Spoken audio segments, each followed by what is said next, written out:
Hey everyone, welcome to the City-Stead Kitchen channel. My name is Ashley, and in today's video, I'm going to show you the process I went through to can Verde chicken chili. This is a full meal in a jar, canned soup, ready to go, shelf stable. It's pretty great, so here we go. I have the ingredients in the description box. First, I soaked white navy beans, which I love. Actually, the day prior, I made a huge batch of homemade chicken broth. Any broth that I don't use for this canning project, I'll freeze so that we have broth for many other uses ready to go when I need it. The homemade chicken broth has a nice layer of fat when cooled, so for canning the soup, I'm just going to leave that out. I got the broth heated up and started to prepare the other ingredients. I personally prefer to have pre-cooked onions when I can full meals like this. You can certainly put them in the jars just raw, but I'm kind of particular about my onions, and I've learned that I like it this way a lot better. So I'm going to do a quick saute for this, for these only, and then get them nice and caramelized. And actually, I did throw the garlic in there too.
Here, everything is ready to go. I've got broth warm, the onions and garlic are ready, fresh cilantro chopped chicken, soaked beans, which maybe I didn't need to go for quite so long. It had a long soak and then they cooked for quite a while, and so they broke apart. But next time I probably won't cook these for quite as long because of course they will cook when they go through the canner.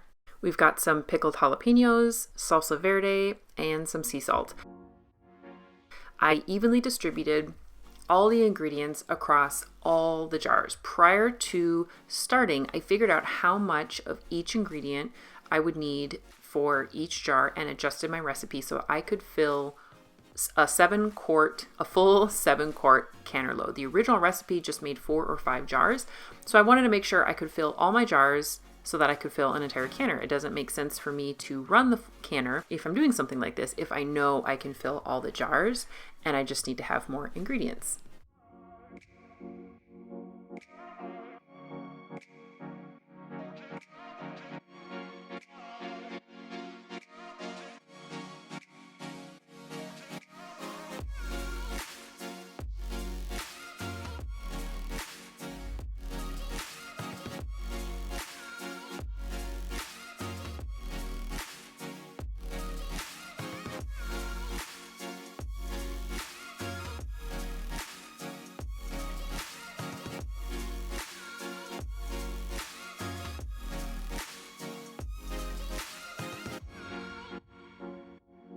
I decided to stir the jars before canning. You don't have to do this, but I wanted to make sure that all the seasonings and everything like that was thoroughly mixed before the jars went in the canner. Also, it was much easier to stir the jars after adding the broth, so once I realized that, I did it for the rest of the jars.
just finished washing up these jars.